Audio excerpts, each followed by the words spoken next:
Welcome to the Hit Like a Girl podcast. This is High Tea with Grace, where we spill the tea on HIT.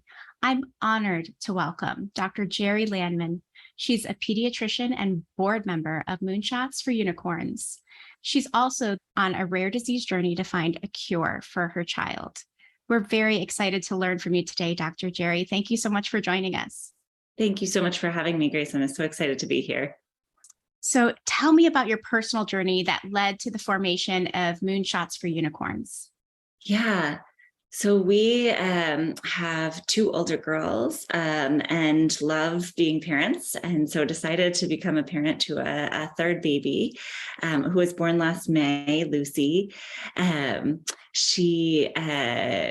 just felt like our family was complete when she arrived. And being a pediatrician, I started to notice around 4 months old that she wasn't quite doing some of the same things her older sisters had done. Mm-hmm. They like her older sister, she was hungry at 4 months. She would watch that spoon go back and forth from the plate to my mouth and say, why aren't I getting some of that? So I tried to sit her in the boppy chair and she flopped to the side. The same was true at 5 months. And so we visited the pediatrician and got a referral to neurology, and everything was pretty reassuring.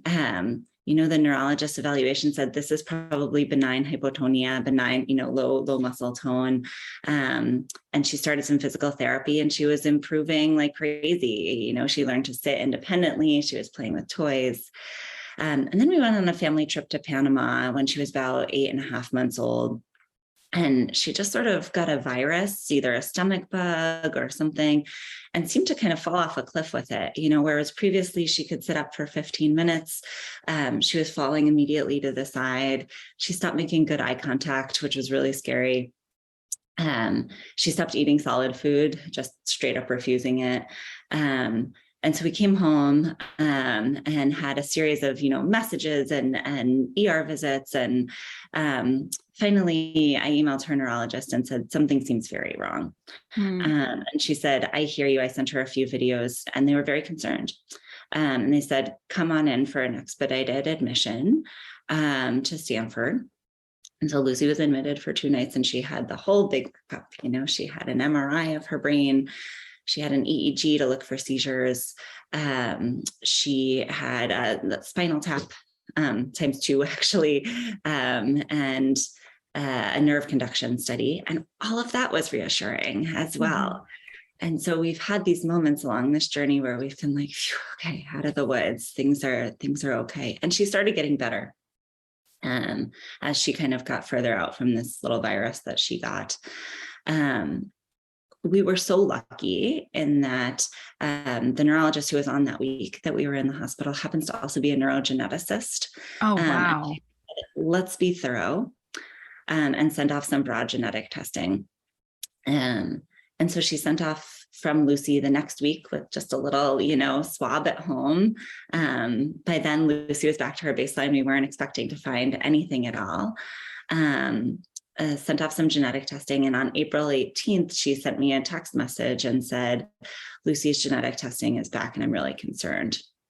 Let's meet in an hour. That's a text message to get as a mom. And so my husband came home from work and we learned that day that Lucy has something called PGAP3, which is a gene I have never heard of, a class of disorders that I have barely heard of. It is not something you learn about in medical school. It is not something that was ever tested for on prenatal testing or anything else. And it basically affects her neurons' ability to communicate with each other. The little flags that are on the outside of cells come loose for Lucy. And so, we said we took our week. The neurologist told us that she may never walk. She will likely never talk.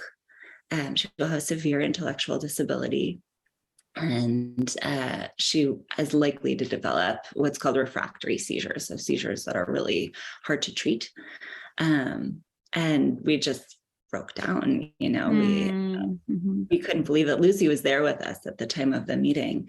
And she was just babbling and playing in front of us, looking like a totally normal baby by that point. And it seemed so shocking. So we took our week and we cried and we went on a lot of hikes. And then we said, this doesn't have to be her path. It's 2022, you know, gene therapy is a thing. Drugs are repurposed all the time. What can we do as two parents situated in the Bay Area among some of the biggest healthcare startups and technology there is, medically trained, with great communities around us? What can we do to give Lucy the best possible chance at life? And that's the origin of Moonshots for Unicorns. You know, moonshots are obviously shooting for the moon, maybe landing among the stars, but a huge project. And unicorns, Lucy's our unicorn. And there's a lot of unicorns out there that we've met since we started this journey. So what are some of the options for families of patients with rare diseases? What options do you have in terms of developing therapeutics? Are there any technologies at home that could help diagnose and manage rare diseases? Do you see potential for that in the industry? Yeah, absolutely. So I think diagnostics have come such a long way. And I can't emphasize enough the importance of diagnosis for these rare diseases. I know there's a couple of companies working with legislators right now to really try to make this genetic testing available for everyone. It was so easy, Grace. It's literally like a kit got mailed to me. I swabbed Lucy's, cheeks, and I sent it back. And 3 weeks later, we knew 483 of her genes. Wow. Which is amazing to me, even as a pediatrician. And I want that to be available to everyone who has a rare disease that might be of genetic origin, because it's game changing. The fact that we found this out for Lucy at 10 months old lets us have such a possibility of altering her life course. And it makes me feel like less of a crazy mom. I think we all know this, who have kids, when you're looking at, what may be minor symptoms and saying, am I crazy or is this real? And so I think the importance of diagnosis and home diagnosis, easy diagnosis, it cannot be overemphasized. To your second question of what are the options for families with kids with rare diseases, particularly those of genetic origin. Like I said, it's 2022. There's probably a couple different buckets that people can pursue. One of which is just kind of going the supplement, what nutritional remedies are known for your disease, doing a deep dive into the scientific literature on those things. So Lucy, for example, is on high doses of vitamin B6. It's completely benign almost, but it's shown to prevent seizures in kids with this condition. And so we started that, within a few days of her diagnosis. The second bucket is probably drug repurposing, meaning you take this long list, maybe 6,000 drugs that already exist in the world. 2,500 of them are already approved by the FDA, and the other 3,500 come from somewhere else in the world. And you can't obviously try 6,000 different drugs on Lucy or on any child. Yes. But the technology exists now to put Lucy's gene into other organisms that you can test. And this is such a highly preserved gene that yeast have it. It has been around for all of evolution. So currently in San Francisco, in a biolab there are Lucy yeast growing with Lucy's gene in them. And it turns out they're not growing quite as well, which is not shocking. Lucy's a chubby baby, but you need this gene to work. And so our plan is to kind of take those yeast and test those drugs against them and see if we get any hits. And then potentially test any of those hits on mice, on Lucy's own cells, and maybe if they're safe and seem reasonable on Lucy at some point. That route is shocking to me in that it's almost privately fundable for a lot of sort of middle class Americans with, some help from friends and everything. But you're talking about the kind of $250,000 ballpark for a very robust drug repurposing campaign. And then there's the gene therapies, right? This is 2022. Lucy's missing a good gene. she has 2 bad copies of one gene. Can we put that gene back in the cells that matter? And this is real science now. There's another disease called spinal muscular atrophy that used to be every pediatrician's nightmare. Kids would die before age 1 of respiratory failure because their diaphragm muscles got so weak, they stopped being able to breathe and their whole bodies got really weak. And now there's a gene therapy for that disease that it makes me tear up even to think about it, because I've taken care of SMA patients. Those kids are walking. Wow, the hope that brings to gene mutations like PGAP3 and others. It's incredible. What is your vision for moonshots, for unicorns and all of this? Short-term, long-term, the potential that gene therapies and these other opportunities that, technology and other types of developing therapeutics might have on this space. What is the vision that you all have? Yeah. The big picture vision is that we want no parent to be told what we were told. And I love our neurogeneticist. Please don't. Of course. What she said was true, was that there are no treatments and no cures.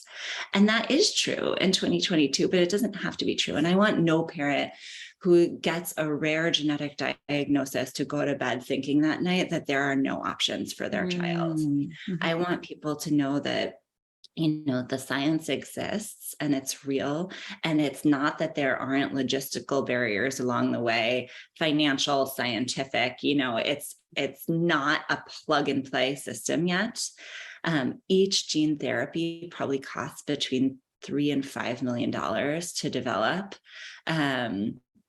But that as those get more common and as the FDA gets more comfortable with them, this process will get streamlined and become, like all other processes, more cost effective as time goes on. And so that's the big picture vision. The immediate vision is funding gene therapy for PGAP3.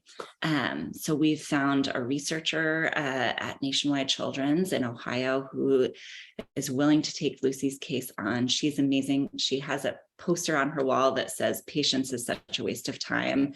And I said, "Honey, you're speaking my language." She already has Lucy's cells growing in her lab. And she's working on a virus, basically, that's harmless to humans, that will have a fixed copy of Lucy's gene inside of it. And obviously we'll give this virus to cells and mice and everything first to make sure it's safe. And that virus will deliver that gene into hopefully all the cells that need it in Lucy's brain, which is one of the logistical challenges. How do you actually get it to where it needs to go? And Lucy will have a functional copy of that gene. And our goal is to do that within 2 years, so that we're really hitting those critical neurodevelopmental windows when she's supposed to be learning to talk. She's supposed to be learning to walk. And she tries. She tries every day. If I fell down as much as that girl falls down, I would be bruised and done for. That's amazing. That is incredible progress in the time that you've had too, and just the amazing support that you've had and the right connections aligning. And it probably has a lot to do too with the area in which you live. Do you think that there are some limitations or challenges for folks that live in rural areas with similar rare diseases? Yes, 100%. I do think diagnosis is probably the limiting step there, though, because of access to specialists. True. The amount of things that had to come together for our family, for Lucy to be diagnosed at 10 months. I didn't even mention before, but the neurogeneticist who was on that week happened to be my resident when I was a medical student in medical school. And so wow, maybe I was a little crazy, but I wasn't totally crazy. And I think because we're physicians, she took us really seriously and took our concerns really seriously. And just had the training that she needed. And we have the resources, we have the insurance to be able to cover this for a very reasonable price for our family. And so I think those sorts of resources, once diagnosis happens, email is a powerful tool. Zach and I, April 18th is pretty much the day we stopped sleeping. And we have emailed the first and last author on every paper that was ever written. And I think probably one of the challenges for other families with rare diseases is finding a scientific advisor who's willing to sort of do and interpret that stuff. We are not gene therapy scientists, but we understand the basics. And I've talked to a lot of other rare disease families that have taken, a very fast primer on the science behind gene therapy, drug repurposing, genetics in general, how the amount of information to wrap your head around is really a lot. And so I think for families who live a little bit more off the grid, for families who aren't as connected in a scientific space and have people who can explain things to them, that would be step number 1, 2, and 3 is kind of getting someone who can help you understand the science around this stuff. Because unfortunately, as a pediatrician too, I see this all the time. There are a lot of rare diseases out there, and there are a lot of desperate parents, and that makes a market for a lot of people willing to take advantage. Yes. So true. I'm wondering, how is social media useful for families with, of patients with rare diseases? So say you do get the diagnosis, what can social media bring to you as a rare disease family? That is such a great question. I mean, the social media possibility is huge. One, I would just give the advice to be ready to do it. I think that it's one thing to receive a diagnosis when you have a relatively healthy baby sitting in front of you. And many genetic rare diseases are neurodegenerative, meaning kids get worse over time. And adolescents with rare diseases look very different than babies who have rare diseases. And we sort of went gung-ho and said, let's join all these groups and find all the people. And we had to take a step back for a few days because we said, we weren't quite ready to look at our future. As wonderful as all those families and children are, it's a bit of a shock. And so I would say, get yourself in a good place where you're ready to make these connections, because it is a wonderful support group with wonderful people who have children that have such a quality of life and bring such joy to their families. I think that social media is worlds ahead of the published literature for these rare diseases. There are probably less than 30 cases in the literature of PGAP3. And on the Facebook group for PGAP3, there are 20 families with kids who've never been published. Wow. And the literature captures often the most severe cases first. Oh, that's so true. So you look it up, and of course, it's the worst case scenario. Yeah. Mm-hmm. And you go to this Facebook group and you see kids who are playing with their siblings and laughing and walking. And, I do not want to minimize their symptoms. These families are severely affected by what's going on with their kids, but there's also a lot of hope there. And there's a lot of validation for things that maybe weren't described in the literature. I mean, crazy stuff, even like all the PGAP3 kids love water. They just are like, they love the bathtub, they love the hot tub, they love the ocean, and Lucy is exactly that way. If that baby is crying, you just put her in the bath with dad and she's so happy. And so it's cool to find those sorts of connections too. And then, the other possibility of social media, especially with those kinds of groups, is finding science. So who else has your child's mutation? Anyone interested in helping fund a drug repurposing study? If we had gene therapy, who could come to this center to actually get it? Who would be interested? Are we doing an N of 1 trial here? Or are we, trying to make enough initial therapy for 4 to 6 kids, which is generally sort of the phase 1 thing. And so from the science perspective, I'd say social media is essential. I took Lucy recently to the Mayo Clinic to see Dr. Marava there, who's a world CDG expert. She's a lovely person. And she learned about this Facebook group from me, and she said, okay, whose cells can you get? We need We need cells. Wow.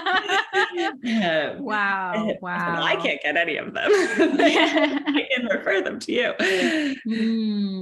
It's like she wants to help, and social media is making her able to reach the folks that she needs to reach to be able to help. Absolutely. Exactly right. Exactly right. Wow. What is it like coming from the physician side of things, a pediatrician by training, and now being on the caregiver side and the patient side? What is it like being in that unique position just for you personally? Yeah. I don't know if it makes it easier or harder. Yeah. I think it was critical in getting Lucy diagnosed in that I was sort of able to confidently say something's really wrong when something was really wrong.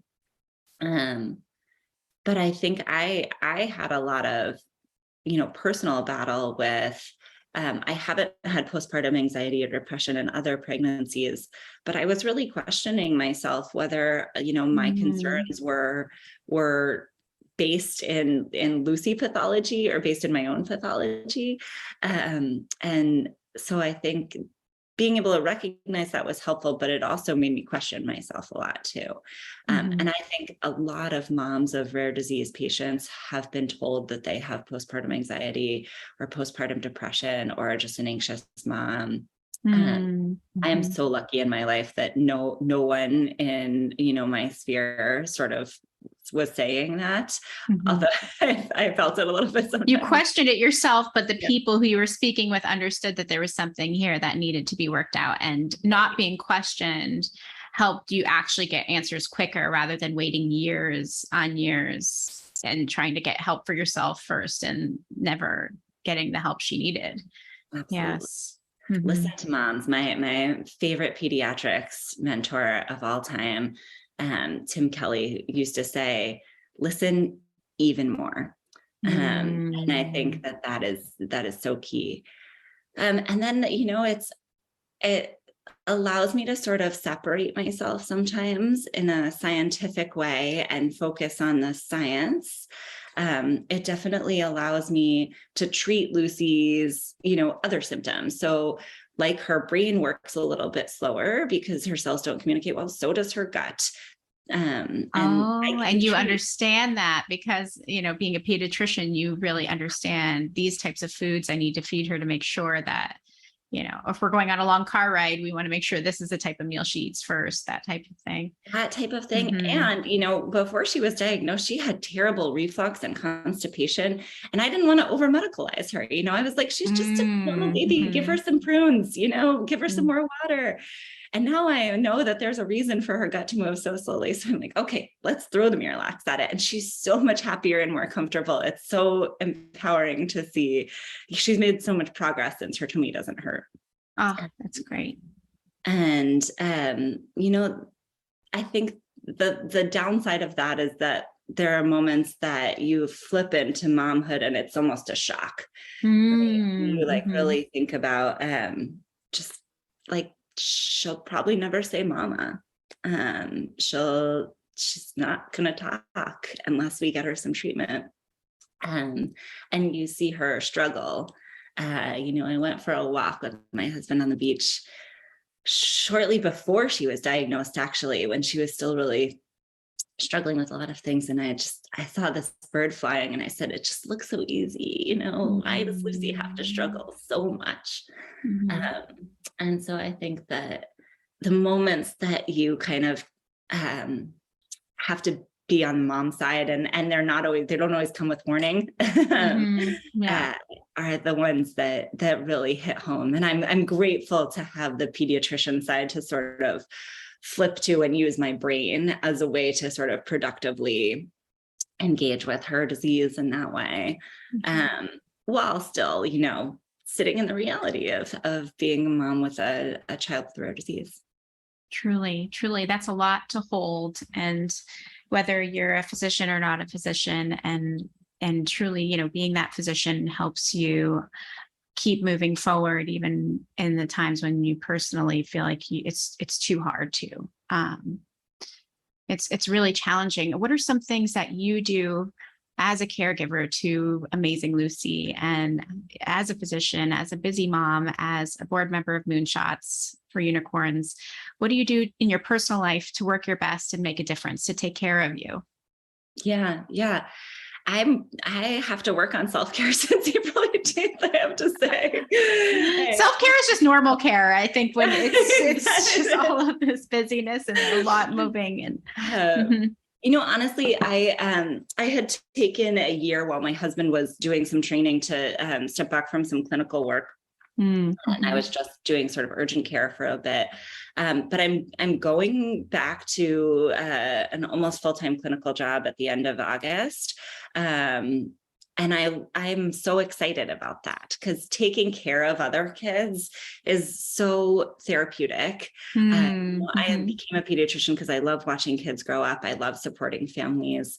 And I think it's an amazing perspective. We're dealing with PGAP3. Other families are dealing with a lot of other stuff, and we all just got to be there for each other and support each other. And so I think my work in that way actually is very therapeutic for me. And then I've tried to continue to just live in the moment and enjoy Lucy for who she is at this moment, and celebrate her successes. Having a diagnosis takes you from a deficits mentality where you're so worried that she's not making this milestone, or she's not doing this, or is she doing this funny movement, to, oh my gosh, she has this devastating diagnosis. Look at all she's doing despite that. Every milestone is such a success to celebrate. And I love spending time with her older sisters and watching them, interact with her and become these amazing human beings, who they are. Their first day of school is tomorrow. I think living in the moment that way is something that I've tried to really, really do since April 18th, and just enjoy every day for what it is, and every developmental, time for all my kids, the way it is. What is your favorite book or quote, or, something that kind of has inspired you or kept you going in this season? Yeah. I have a lot of favorite books. My favorite quote of all time, I don't know is directly related to Lucy, although it is about helping others in some ways. So I read Huckleberry Finn with my teacher, Mrs. Stroth, who I had for 3 years of middle school, and was my favorite teacher of all time. And there's a scene in that book where Huck decides to help Jim, despite thinking that he's religiously been told that it's going to harm him. And my favorite quote from that book, because it symbolizes so much, is just, "All right, then I'll go to hell." And it's when he decides that even if it means eternal damnation, friendship is so important, and helping other people is so important, that he'll go to hell for it. Wow. And that's what's important. And I've taken that. We talked extensively about that quote, and I love it. I think it's a key piece. It's said so simply in literature, but it's really just about the sacrifices that we need to make to be human, and to have humanity. And so that's my favorite literature quote of all time, I think. Oh, I love that. That is so inspiring. And I know that our listeners will be inspired by that as well. Thank you for sharing that. And thank you for sharing of yourself so freely, and the courage that you had to come here and be so vulnerable and speak about what you're going through, and what's going on with PGAP3. And, what is your vision for Moonshots now? What's your dream? What would you like to have happen for Moonshots and PGAP3? Yeah. I mean, we've met so many families now who have someone in their family suffering from PGAP3. And I'd love to be able to help all of them. There's Ella in New Zealand, there's Chase in Colorado, there's Aya in San Diego. These families have been living with this for a lot longer than we have, and they have a lot of wisdom to share. But I'm hoping that some of the drug repurposing work that we're doing, and ultimately the gene therapy work, can be really transformative for their lives. And I don't see, now that I've been in this space, I don't see Moonshot stopping with PGAP3. Oh, There's, yeah. there's a lot of patient family foundations out there that are about the disease. And I totally get that. I want Lucy treated as soon as possible. But I think that the science of gene therapy and where we're going with it and working with the FDA, working with companies who are working on different gene therapy technologies, be it delivery or, making it less recognized by the immune system or things along those lines, that this is such an exciting field of science that we want to continue to support. Lucy's gene is one on a pathway of 16 genes. Let's start there, make those proteins, and cure those kids. And then from there, branch out, Absolutely. Absolutely. So inspiring. And that is absolutely going to happen. I'm excited to track your trajectory and have you back on the show, as often as you'd like to talk about some of these additional therapies that you'll be working on down the road. Yeah, So we'll keep you posted. Thank you. And to finish off this conversation, right, where can our listeners find you online and reach you? So moonshotsforunicorns.org is the main page where we post, all the scientific updates. And we're going to start having some videos of other families affected by PGAP3, hopefully soon. You can learn more about PGAP3 there. If you want to follow Lucy's personal journey and anything that we're trying for her, sometimes we'll, include something, a new supplement that we're trying. We're going to try folate next week. She is at Lucy the PGAP3 Goose on Instagram, and there's lots of cute baby videos there as well. And then there's a Facebook page for Moonshots for Unicorns that's fully searchable as well. That's terrific. Now, before I forget, did you happen to bring tea with you today? You sure did. Tell me about your mug. Yes. So I'm mostly an herbal tea drinker, but it's 6 a.m. here in California.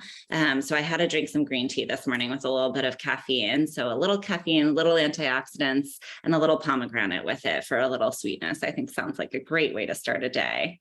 That is too good. Absolutely. I'm going to have to try that tomorrow morning. Thank you so much for joining us. Thank you so much for having me on, Grace. This was really fun. And I so appreciate your caring about Lucy and other kids with rare diseases and everyone's, just caring makes such a difference. It's a true pleasure. And we wish you and Lucy and the PGAP3 community all the best in your journey. Thank you. And thank you all for joining us too. Check out the Hit Like a Girl podcast, website, and YouTube page for more great guests like Dr. Geri today. Cheers.